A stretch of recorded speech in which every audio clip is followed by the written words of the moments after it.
Hi all. അപ്പൊ ഇന്ന് നമ്മൾ സ്റ്റാർട്ട് ചെയ്യാനായിട്ട് പോകുന്നത് 2018 നടന്നിട്ടുണ്ടായിരുന്ന നമ്മുടെ VSSC വിക്രം സാരാഭായ് സ്പേസ് സെന്ററിന്റെ ആഭിമുഖ്യത്തിൽ നടന്നിട്ടുള്ള സയന്റിഫിക് അസിസ്റ്റന്റ് കെമിസ്ട്രി പോസ്റ്റിലേക്ക് നടന്ന എക്സാമിന്റെ ക്വസ്റ്റ്യൻ ഡിസ്കഷൻ ആണ്. അപ്പം ക്വസ്റ്റ്യൻസ് ഓവറോൾ നിങ്ങൾക്ക് നോക്കിക്കഴിഞ്ഞാൽ മനസ്സിലാവും, വലിയ പ്രയാസമില്ലാത്ത അത്യാവശ്യം ബേസിക് ആയിട്ടുള്ള കാര്യങ്ങളൊക്കെ അറിഞ്ഞിരിക്കുന്ന ഒരാളെ സംബന്ധിച്ചിടത്തോളം വളരെ എളുപ്പമായിട്ടുള്ള ചോദ്യങ്ങളാണ് ചോദിച്ചിട്ടുള്ളത്. ഇപ്പൊ നോർമലി നമ്മുടെ നടക്കുന്ന PSC സയന്റിഫിക് അസിസ്റ്റന്റ് എക്സാം പോലെ അത്ര ബുദ്ധിമുട്ടുള്ള ചോദ്യങ്ങളൊന്നുമല്ല, വളരെ ബേസിക് ആയിട്ടുള്ള കാര്യങ്ങൾ മാത്രം ആണ് ഭൂരിഭാഗം ചോദ്യങ്ങളിലും ചോദിച്ചിട്ടുള്ളത്. അപ്പൊ അത്യാവശ്യം നല്ല രീതിയിൽ പ്രിപ്പയർ ചെയ്യുന്ന ഒരാളെ സംബന്ധിച്ചിടത്തോളം വലിയ പ്രയാസം ഇല്ലാണ്ട് ക്വാളിഫൈ ചെയ്യാൻ പറ്റുന്ന ഒരു എക്സാം ആയിരുന്നു ലാസ്റ്റ് ടൈമിൽ നടന്നിട്ടുണ്ടായിരുന്നത്. ഓക്കെ, അപ്പൊ ലാസ്റ്റ് ടൈമിൽ നടന്ന ഈ ഒരു എക്സാമിന് ചോദിച്ചിട്ടുള്ള കുറച്ച് ചോദ്യങ്ങൾ നമുക്കൊന്ന് പരിചയപ്പെടാം. ഓക്കെ, അപ്പൊ ഒന്നാമത്തെ ചോദ്യം നോക്കിക്കേ.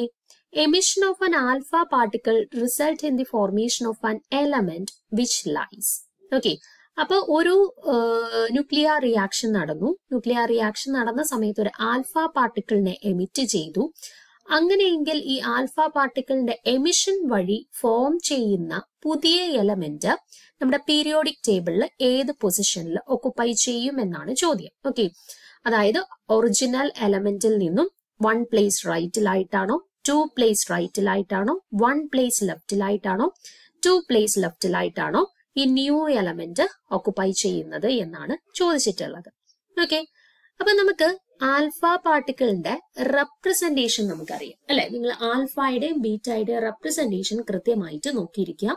ആൽഫ പാർട്ടിക്കിളിനെ നമ്മൾ എങ്ങനെയാ ഹീലിയം ന്യൂക്ലിയെ പോലെയാണ് റെപ്രസെന്റ് ചെയ്യുന്നത് അല്ലെ. അറ്റോമിക് നമ്പർ 2ഉം മാസ് നമ്പർ 4ഉം വരുന്ന ഒരു ഹീലിയം ന്യൂക്ലിയുമായിട്ട് സിമിലർ ആണ് ആൽഫ പാർട്ടിക്കിൾ. അപ്പൊ ഒന്നെങ്കിൽ നമുക്ക് ആൽഫ 24 എന്ന് എഴുതാം, അല്ലെങ്കിൽ ഹീലിയം 24 എന്ന് എഴുതാം. അതുപോലെ ബീറ്റ പാർട്ടിക്കിളിനെ നമ്മൾ എങ്ങനെയാണ് റെപ്രസെന്റ് ചെയ്യുന്നത്?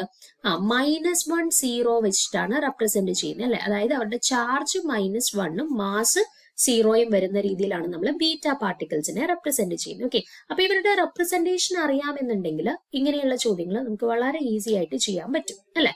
നോക്കിക്കേ, ഇവിടെ ഞാൻ ഒരു പർട്ടിക്കുലർ മോളിക്യൂൾ എടുത്തു. എക്സ് എന്ന് പറയുന്ന ഒരു എലമെന്റ് ആണ്. അവരുടെ അറ്റോമിക് നമ്പർ 92 ആണെന്ന് കരുതുക, മാസ് നമ്പർ 236 ആണെന്ന് കരുതുക. ഓക്കെ, അപ്പൊ ഇവർ എന്ത് ചെയ്തു എന്നാ പറഞ്ഞേക്കുന്നത്? ഒരു ആൽഫ പാർട്ടിക്കിളിനെ എമിറ്റ് ചെയ്തു എന്നാണ് പറഞ്ഞിട്ടുള്ളത്. ഓക്കെ, അപ്പൊ ഇവരൊരു ആൽഫ പാർട്ടിക്കിളിനെ എമിറ്റ് ചെയ്തു. ഓക്കെ, അപ്പൊ നോക്കിക്കേ, നമുക്കറിയാം ലെഫ്റ്റ് സൈഡിലും റൈറ്റ് സൈഡിലും അറ്റോമിക് നമ്പറും മാസ് നമ്പറും കൺസർവ് ചെയ്തിരിക്കണം അല്ലെ. അപ്പം അറ്റോമിക് നമ്പറും മാസ് നമ്പറും ലെഫ്റ്റ് സൈഡിലും റൈറ്റ് സൈഡിലും അല്ലെങ്കിൽ ആരോ മാർക്കിന്റെ അപ്പുറവും ഇപ്പുറവും കൺസർവ് ചെയ്തെങ്കിൽ മാത്രമേ ആ ഒരു റിയാക്ഷൻ കറക്റ്റ് ആണ് എന്ന് നമുക്ക് അസ്യൂം ചെയ്യാനായിട്ട് പറ്റുള്ളൂ. അപ്പൊ ഇവിടെ നോക്കിക്കേ, ഫോം ചെയ്ത ഹീലിയത്തിന്റെ അറ്റോമിക് മാസ് എന്ന് പറയുന്നത് 2 ആണ് അല്ലെ. അപ്പൊ പുതിയതായിട്ട് ഫോം ചെയ്യുന്ന എലമെന്റിന്റെ അറ്റോമിക് മാസ് അല്ല, സോറി, അറ്റോമിക് നമ്പർ 2 ആണ്. അപ്പൊ കൂടെ ഫോം ചെയ്യുന്ന ആളുടെ അറ്റോമിക് നമ്പർ എന്ത് വന്നാൽ മാത്രമേ ഈ ലെഫ്റ്റ് സൈഡിലും റൈറ്റ് സൈഡിലും അറ്റോമിക് നമ്പർ കൺസർവ് ചെയ്യപ്പെടുകയുള്ളൂ? 90 വന്നാൽ മാത്രമേ കൺസർവ് ചെയ്യപ്പെടുള്ളൂ അല്ലെ. അതുപോലെ മാസ് നമ്പർ നിങ്ങളൊന്ന് നോക്കിക്കേ. ഹീലിയത്തിന്റെ കേസിൽ അല്ലെങ്കിൽ ആൽഫ പാർട്ടിക്കിളിന്റെ കേസിൽ അവരുടെ മാസ് നമ്പർ എന്ന് പറയുന്നത് 4 ആണ് അല്ലെ. അപ്പം ഇവിടെ 236 മാസ് നമ്പർ ഉള്ള ഒരാളെയാണ് നമ്മൾ എടുത്തതെങ്കിൽ മാസ് നമ്പർ ഇവിടെ കൺസർവ് ചെയ്യപ്പെടണമെങ്കിൽ ഈ കൂടെ ഫോം ചെയ്ത ആളുടെ മാസ് നമ്പർ എന്ത് വരണം?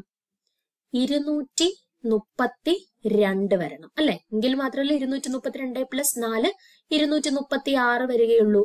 ഓക്കെ, അപ്പൊ നോക്കിക്കേ നിങ്ങള്, ഇവിടെ ഓൾറെഡി ഉണ്ടായിരുന്ന ഒരു എലമെന്റിൽ നിന്നും ഒരു ആൽഫ പാർട്ടിക്കിളിനെ എമിറ്റ് ചെയ്ത ശേഷം ഉണ്ടായ പുതിയ മെമ്പറിന്റെ പൊസിഷൻ എവിടെയായിരിക്കും? നോക്കിക്കേ, 92 അറ്റോമിക് നമ്പർ ഉണ്ടായിരുന്ന ഒരാള് ആൽഫ പാർട്ടിക്കിളിനെ എമിറ്റ് ചെയ്ത സമയത്ത് 90 അറ്റോമിക് നമ്പർ ഉള്ള ഒരു പുതിയ പാർട്ടിക്കിളിനെയാണ് ഫോം ചെയ്തത്. അതായത് ആ വൈയുടെ പൊസിഷൻ എവിടെയായിരിക്കും? പുതിയതായിട്ട് ഫോം ചെയ്ത ആളുടെ പൊസിഷൻ എവിടെയായിരിക്കും? ഇവിടെ 91, ഇവിടെ 90. ഈ ഒരു പൊസിഷനിലായിട്ടായിരിക്കും പുതിയ മെമ്പർ ഓക്കുപൈ ചെയ്യുന്നത്. അതായത് ആക്ച്വലി പീരിയോഡിക് ടേബിളിൽ ഇവരുടെ പൊസിഷനിൽ നിന്നും 2 പ്ലേസസ് ലെഫ്റ്റിലോട്ടായിരിക്കും പുതിയ മെമ്പർ ഓക്കുപൈ ചെയ്യുന്നത്. ഓക്കെ, അപ്പൊ ഒരു ആൽഫ പാർട്ടിക്കിൾ എമിറ്റ് ചെയ്യുവാണ് എന്നുണ്ടെങ്കിൽ അതുവഴി ഫോം ചെയ്യുന്ന എലമെന്റ് ആക്ച്വൽ മെമ്പറിന്റെ 2 place ലെഫ്റ്റിലായിട്ടായിരിക്കും ഓക്കുപ്പൈ ചെയ്യുന്നത്. സോ ഓപ്ഷൻ ഡി ആയിരിക്കും കറക്റ്റ് ആൻസർ.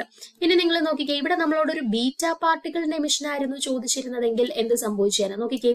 ഈ സെയിം എലമെന്റിൽ തന്നെ ഒരു ബീറ്റ പാർട്ടിക്കിൾ ആയിരുന്നു എമിറ്റ് ചെയ്തതെന്ന് കരുതുക. ഓക്കെ, -1 0. അപ്പൊ ബീറ്റ പാർട്ടിക്കിളിന്റെ ചാർജ് നോക്കിക്കേ -1 ആണ്. അപ്പൊ അറ്റോമിക് നമ്പർ ലെഫ്റ്റ് സൈഡിലും റൈറ്റ് സൈഡിലും കൺസർവ് ചെയ്യപ്പെടണമെങ്കിൽ ഇവിടെ ഫോം ചെയ്യുന്ന ആളുടെ അറ്റോമിക് നമ്പർ എന്ത് വന്നാലേ പറ്റുള്ളൂ? 93 വന്നാലേ പറ്റുള്ളൂ അല്ലെ? കാരണം 93 - 1 അല്ലേ 92. അപ്പൊ ഇവിടെ ഫോം ചെയ്യുന്ന ആളുടെ അറ്റോമിക് നമ്പർ 93 വന്ന് എങ്കിൽ മാത്രമേ ഇവിടെ അറ്റോമിക് നമ്പർ കൺസർവ് ചെയ്യപ്പെടുള്ളൂ അല്ലെ? മാസ് നമ്പറിൽ വല്ല വ്യത്യാസം വരുമോ? ഇല്ല, കാരണം ബീറ്റ പാർട്ടിക്കിളിന്റെ 0 ആണ്. സോ കൺസർവ് ചെയ്യപ്പെടണമെങ്കിൽ ഇവരുടെ 236 തന്നെ വരണം. അപ്പൊ നോക്കിക്കേ, ഓൾറെഡി 92 അറ്റോമിക് നമ്പർ ഉള്ള ഒരു പാർട്ടിക്കിള് ഒരു ബീറ്റ പാർട്ടിക്കിളിനെ എമിറ്റ് ചെയ്തപ്പം 93 അറ്റോമിക് നമ്പർ ഉള്ള പുതിയൊരു എലമെന്റ് ഫോം ചെയ്തു. അതായത് പുതിയ ആളുടെ പൊസിഷൻ എവിടെയാ വരിക? ആക്ച്വലി ഉണ്ടായിരുന്ന എലമെന്റിന്റെ 1 place റൈറ്റിലോട്ടായിരിക്കും പുതിയതായിട്ട് ഫോം ചെയ്ത എലമെന്റിന്റെ പൊസിഷൻ വരിക. ഓക്കെ, അപ്പൊ കൃത്യമായിട്ട് ഓർത്ത് വെച്ചേക്ക്, ഒരു ആൽഫ പാർട്ടിക്കിളിനെയാണ് എമിറ്റ് ചെയ്യുന്നതെങ്കിൽ പുതിയതായിട്ട് ഫോം ചെയ്യുന്ന ആളുടെ പൊസിഷൻ എവിടെയായിരിക്കും? നമ്മുടെ പീരിയോഡിക് ടേബിളിൽ 2 places ലെഫ്റ്റിലോട്ടായിരിക്കും. ഓക്കെ, ഇനി ഒരു ബീറ്റ പാർട്ടിക്കിൾ ആണ് എമിറ്റ് ചെയ്യുന്നതെങ്കിൽ പുതിയതായിട്ട് ഫോം ചെയ്യുന്ന ആളുടെ പൊസിഷൻ 1 place റൈറ്റിലോട്ടായിരിക്കും. ഓക്കെ അല്ലേ? വളരെ സിമ്പിൾ ആയിട്ടുള്ള ഒരു ചോദ്യമല്ലേ? നമുക്ക് ആൽഫയുടെ ബീറ്റയുടെ റെപ്രസെന്റേഷൻ അറിയാമെന്നുണ്ടെങ്കിൽ സിമ്പിൾ മാത്തമെറ്റിക്സ് വെച്ചിട്ട് നമുക്ക് പ്രെഡിക്റ്റ് ചെയ്യാവുന്ന കാര്യമുള്ളൂ. ഓക്കെ, അപ്പൊ കറക്റ്റ് ആൻസർ ആയിട്ട് വരുന്നത് 2 places left in the periodic table അല്ലെങ്കിൽ ഓപ്ഷൻ ഡി എന്നുള്ളതാണ് കറക്റ്റ് ആയിട്ട് വരിക. ഓക്കെ, അടുത്ത ചോദ്യം നോക്കാം. Wave character of electrons was experimentally verified by. അപ്പം ഇലക്ട്രോൺസിന്റെ വേവ് ക്യാരക്ടർ എക്സ്പെരിമെന്റലി വെരിഫൈ ചെയ്തത് ആരാണ് എന്നാണ് ചോദ്യം. ഓക്കെ, ഐൻസ്റ്റീൻ ആണോ, ഡി ബ്രോളി ആണോ, ഷ്രോഡിൻജിയർ ആണോ, ജർമർ ആണോ? അപ്പൊ ചോദ്യം കൃത്യമായിട്ട് വായിക്കുക. Wave character of electrons was experimentally verified. Okay, experimentally verify ചെയ്തത് ആരാണ് എന്നാണ് ചോദ്യം. അപ്പൊ ആക്ച്വലി നമുക്കറിയാം ഡി ബ്രോളി ആണ് വേവ് ലൈക്ക് ക്യാരക്ടർ എക്സ്പ്ലെയിൻ ചെയ്തത് അല്ലെ? De Broglie proposed that all matter including electron have wave like properties. അപ്പം വേവ് ലൈക്ക് പ്രോപ്പർട്ടീസ് അല്ലെങ്കിൽ വേവ് ക്യാരക്ടർ ഉണ്ട് എന്നത് ഒരു ഹൈപ്പോത്തിസിസ് ആയിട്ട് ഇൻട്രൊഡ്യൂസ് ചെയ്ത ആളാണ് ചോദിച്ചതെങ്കിൽ, അല്ലെ വേവ് ക്യാരക്ടർ കണ്ടെത്തിയത് ചോദിച്ചിരുന്നുണ്ടെങ്കിൽ അത് ആരായിരുന്നു? ഡി ബ്രോളി ആയിരുന്നു. പക്ഷേ അതിനെ എക്സ്പെരിമെന്റലി വെരിഫൈ ചെയ്തത് ആരാണ്? ഡേവിസൺ, ജർമർ, ഇവർ രണ്ടുപേരൂടെ ചേർന്ന് ഡേവിസൺ ജർമർ എക്സ്പെരിമെന്റ് എന്നാണ് അത് അറിയപ്പെടുന്നത്. ഓക്കെ, അപ്പൊ എക്സ്പെരിമെന്റലി അത് കണ്ടെത്തിയത് അല്ലെങ്കിൽ അത് വെരിഫൈ ചെയ്തത് നമ്മുടെ ഡേവിസനും ജർമറും കൂടിയാണ് കേട്ടോ. അപ്പൊ വേവ് ക്യാരക്ടറിനെ കുറിച്ചിട്ട് എല്ലാ പാർട്ടിക്കിൾസിനും ഒരു വേവ് ക്യാരക്ടർ ഉണ്ട്, ആ ഒരു ഹൈപ്പോത്തിസിസ് ഇൻട്രൊഡ്യൂസ് ചെയ്തത് ചോദിച്ചിരുന്നതെങ്കിൽ ഡി ബ്രോളി ആയിരുന്നു. പക്ഷെ അത് എക്സ്പെരിമെന്റലി വെരിഫൈ ചെയ്തത് ഡേവിസനും ജർമറും ആണ്. ഇനി നമ്മുടെ ഓപ്ഷനിൽ ഐൻസ്റ്റീനും ഉണ്ട് അല്ലെ? ഐൻസ്റ്റീൻ എന്താ ചെയ്തത്? ഐൻസ്റ്റീൻ ഫോട്ടോ ഇലക്ട്രിക് ഇഫക്റ്റുമായിട്ട് ബന്ധപ്പെട്ട സ്റ്റഡീസ് നടത്തി പാർട്ടിക്കിൾസിന്റെ മാറ്ററിന്റെ പാർട്ടിക്കിൾ നേച്ചർ സ്റ്റഡി ചെയ്തു. ഓക്കെ, അപ്പൊ വേവ് ക്യാരക്ടറുമായിട്ട് ബന്ധപ്പെട്ട ആളുകളാണ് ഡി ബ്രോളിയും ഡേവിസനും ജർമറും. ആൻഡ് മാറ്ററിന്റെ പാർട്ടിക്കിൾ നേച്ചറുമായിട്ട് ബന്ധപ്പെട്ട സ്റ്റഡീസ് നടത്തിയ ആളാണ് ഐൻസ്റ്റീൻ. ഓക്കെ, അപ്പൊ തിരിഞ്ഞു പോരതെല്ലാം കൃത്യമായിട്ട് അറിഞ്ഞിരിക്കണം. നമ്മുടെ ഷ്രോഡിൻജിയർ എന്താണ്? നമ്മുടെ വേവ് ഫംഗ്ഷൻ അല്ലെങ്കിൽ വേവ് ഇക്വേഷനുമായിട്ട് ബന്ധപ്പെട്ട കാര്യങ്ങളൊക്കെ സ്റ്റഡി ചെയ്ത ആളാണ് നമ്മുടെ ഷ്രോഡിൻജിയർ. ഓക്കെ, അപ്പൊ ഇവിടെ കറക്റ്റ് ആൻസർ ആയിട്ട് വരുന്ന ആരാണ്? Wave character of electrons experimentally verify ചെയ്തത് ആരാണ്? ജർമർ ആണ് അല്ലെ? ഡേവിസനും ജർമറും കൂടിയാണ്. ഇവിടെ നമ്മുടെ ഓപ്ഷനിൽ ജർമർ മാത്രമേ കൊടുത്തിട്ടുള്ളൂ. സോ ഓപ്ഷൻ ഡി ആണ് കറക്റ്റ് ആൻസർ ആയിട്ട് വരുന്നത്. ഓക്കെ ആണേ? അടുത്ത ചോദ്യത്തിലോട്ട് പോവാം. നോക്കാം, മിക്ക എക്സാംസിനും ചോദിക്കുന്ന ഒരു ചോദ്യമാണ് ഈ ഒരു പാറ്റേൺ, നമ്മുടെ ഹൈബ്രിഡൈസേഷനുമായിട്ട് ബന്ധപ്പെട്ട ചോദ്യം. ഒന്നെങ്കിൽ ഒരു മോളിക്യൂൾ തന്നിട്ട് അവരുടെ ഹൈബ്രിഡൈസേഷൻ കണ്ടെത്താൻ ചോദിക്കാം, അല്ലെങ്കിൽ അവിടുത്തെ ബോണ്ട് പെയർ ഓഫ് ഇലക്ട്രോൺസ് കണ്ടുപിടിക്കാൻ ചോദിക്കാം, അല്ലെന്നുണ്ടെങ്കിൽ അവിടുത്തെ ലോൺ പെയർ ഓഫ് ഇലക്ട്രോൺസിന്റെ എണ്ണം കണ്ടുപിടിക്കാൻ ചോദിക്കാം, അല്ലെങ്കിൽ അവരുടെ ഷേപ്പ് അല്ലെങ്കിൽ ജോമെട്രി പ്രഡിക്ട് ചെയ്യാൻ ചോദിക്കാം. ഇങ്ങനെ 5 തരത്തിലുള്ള ചോദ്യങ്ങൾ ഈ ഒരു ഹൈബ്രിഡൈസേഷൻ സെക്ഷനുമായിട്ട് ബന്ധപ്പെട്ട് ചോദിക്കാറുണ്ട്. ഓക്കെ, അപ്പൊ നോക്കിക്കേ, ഇവിടെ ClF3 എന്ന് പറയുന്ന മോളിക്യൂളിന്റെ ഷേപ്പ് ആണ് ചോദിച്ചിട്ടുള്ളത്. ട്രൈഗണൽ പ്ലനാർ ആണോ, ട്രൈഗണൽ പിരമിഡൽ ആണോ, ടി ഷേപ്പ് ആണോ, ബി ഷേപ്പ് ആണോ എന്നാണ് ചോദ്യം. ഓക്കെ, അപ്പൊ ഹൈബ്രിഡൈസേഷൻ കണ്ടുപിടിച്ച ശേഷം മാത്രമേ നമുക്ക് ഷേപ്പ് പ്രെഡിക്ട് ചെയ്യാൻ പറ്റൂ. അപ്പൊ ഹൈബ്രിഡൈസേഷൻ കണ്ടുപിടിക്കാനുള്ള ഇക്വേഷൻ എന്താ?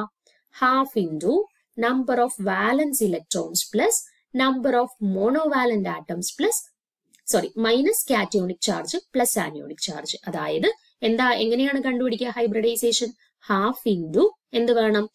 വാലൻസ് ഇലക്ട്രോൺസിന്റെ എണ്ണം. ഓക്കെ, വാലൻസ് ഇലക്ട്രോൺസിന്റെ എണ്ണം പ്ലസ് ആ സെൻട്രൽ ആറ്റത്തിൽ അറ്റാച്ച് ചെയ്തിട്ടുള്ള മോണോവാലന്റ് ആയിട്ടുള്ള സ്പീഷീസുകളുടെ എണ്ണം. ഓക്കെ, മോണോവാലന്റ് ആയിട്ടുള്ള സ്പീഷീസുകളുടെ എണ്ണം.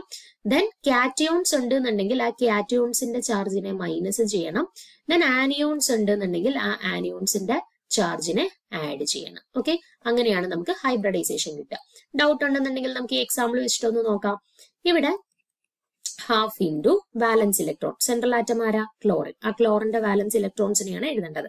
ക്ലോറിന്റെ കേസിൽ എത്ര വാലൻസ് ഇലക്ട്രോൺസ് ഉണ്ട്?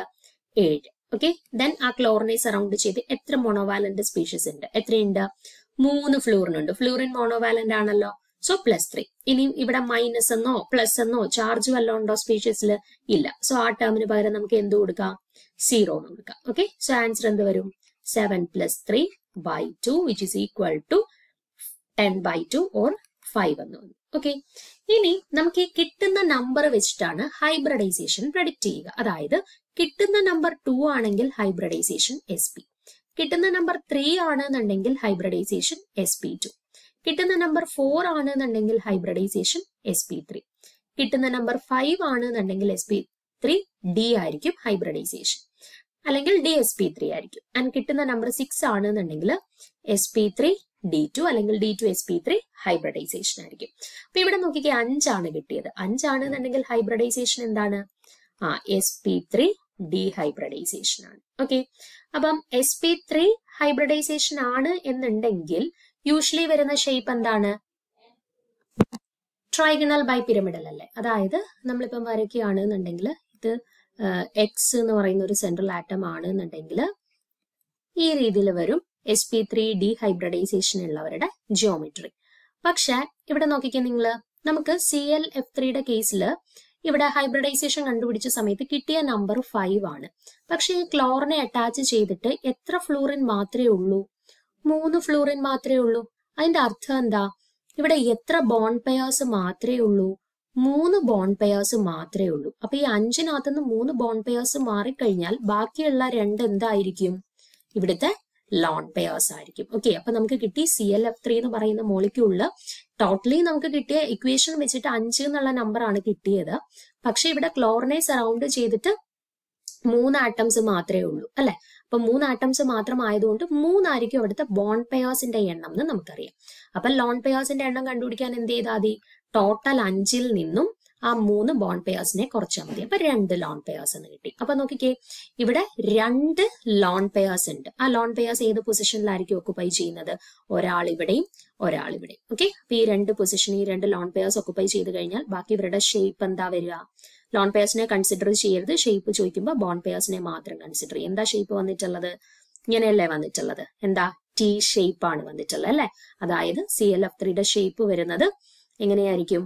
വേണ്ട, ഇങ്ങനെ ഇതിനെ സറൗണ്ട് ചെയ്തിട്ട് 3 ഫ്ലൂറിൻ ആറ്റംസ് കാണും, ഇവിടെ 2 ലോൺ പെയേഴ്സ് കാണും. T ഷേപ്പ് ആണ് ആക്ച്വലി അവർ പോസസ് ചെയ്യുന്നത്. ഓക്കെ, വേണ്ട, ഇതുപോലെ വരും നമ്മുടെ ClF3യുടെ ഷേപ്പ്. ഓക്കെ, സോ ഇവിടെ കറക്റ്റ് ആൻസർ ആയിട്ട് വരുന്നത് ഓപ്ഷൻ സി ആണ് കേട്ടോ. ഓപ്ഷൻ സി, T ഷേപ്പ് എന്നുള്ളതാണ് കറക്റ്റ് ആൻസർ ആയിട്ടുള്ളത്. ഓക്കെ, അപ്പൊ നിങ്ങൾ കൃത്യമായിട്ട് ഈ ഹൈബ്രിഡൈസേഷൻ, ജിയോമെട്രി, ഷേപ്പ്, അതുപോലെ ലോൺ പെയേഴ്സിന്റെ എണ്ണം, ബോണ്ട് പെയേഴ്സിന്റെ എണ്ണം ഇത് കണ്ടുപിടിക്കാൻ കൃത്യമായിട്ട് നോക്കി വെച്ചേക്കാം. മിക്ക എക്സാംസിന് ഇതുമായിട്ട് ബന്ധപ്പെട്ട ചോദ്യം ഷുവർ ആണ്. ഓക്കെ, അപ്പൊ കൺസെപ്റ്റ് ക്ലിയർ ആക്കി വെക്കുക. അടുത്ത ചോദ്യം നോക്കാം. 4ാമത്തെ ചോദ്യം, the compound used in portable hydrogen generator. ഒരു പോർട്ടബിൾ ഹൈഡ്രജൻ ജനറേറ്ററിൽ നമ്മൾ ഉപയോഗിക്കുന്ന കോമ്പൗണ്ട് ഈ തന്നിട്ടുള്ളതിൽ ഏതാണ്? NaBH4 ആണോ, C2H5OH ആണോ, HgH2 ആണോ, അതോ ഇവയൊന്നും അല്ല? ഓക്കെ, അപ്പൊ നോക്കിക്കേ, നമ്മൾ സോഡിയം ബോറോഹൈഡ്രേറ്റിനെയാണ് ആക്ച്വലി പോർട്ടബിൾ ഹൈഡ്രജൻ ജനറേറ്റേഴ്സിൽ യൂസ് ചെയ്യുന്നത്. കാരണം ഇവരിപ്പം സോഡിയം ബോറോഹൈഡ്രേറ്റ് വാട്ടറുമായിട്ട് അല്ലെങ്കിൽ ഏതെങ്കിലും സ്യൂട്ടബിൾ ആയിട്ടുള്ള കെമിക്കലുമായിട്ട് റിയാക്ട് ചെയ്ത് കഴിഞ്ഞാൽ അവിടെ ഹൈഡ്രജൻ ഗ്യാസിനെ ലിബറേറ്റ് ചെയ്യും. ഓക്കെ, പക്ഷെ നമ്മൾ ഈ പറയുന്ന C2H5OH എത്തനോൾ ആണെന്നുണ്ടെങ്കിൽ നമ്മൾ ഫ്യൂൽ ആയിട്ട് യൂസ് ചെയ്യുന്നുണ്ട്. പക്ഷെ നമുക്ക് പോർട്ടബിൾ ഹൈഡ്രജൻ ജനറേറ്ററിൽ യൂസ് ചെയ്യാൻ പറ്റത്തില്ല. ഇപ്പൊ HgH2 ആയിക്കോട്ടെ, അവിടെ ഹൈഡ്രജൻ റിലീസ് ചെയ്യും, പക്ഷെ കൂടെ ഉള്ള ആളാരാണ്? മെർക്കുറിയാണ്. മെർക്കുറി ഹൈലി പോയിസണസ് ആണ്. സോ നമുക്ക് HgH2നെയും ഈ പറയുന്ന പോർട്ടബിൾ ഹൈഡ്രജൻ ജനറേറ്ററിൽ യൂസ് ചെയ്യാൻ പറ്റത്തില്ല. സോ കറക്റ്റ് ആൻസർ ആയിട്ട് വരുന്ന ഏതാണ്? ഓപ്ഷൻ എ, NaBH4നെയാണ് പോർട്ടബിൾ ഹൈഡ്രജൻ ജനറേറ്റേഴ്സിൽ യൂസ് ചെയ്യുന്നത്. ഓക്കെ ആണേ.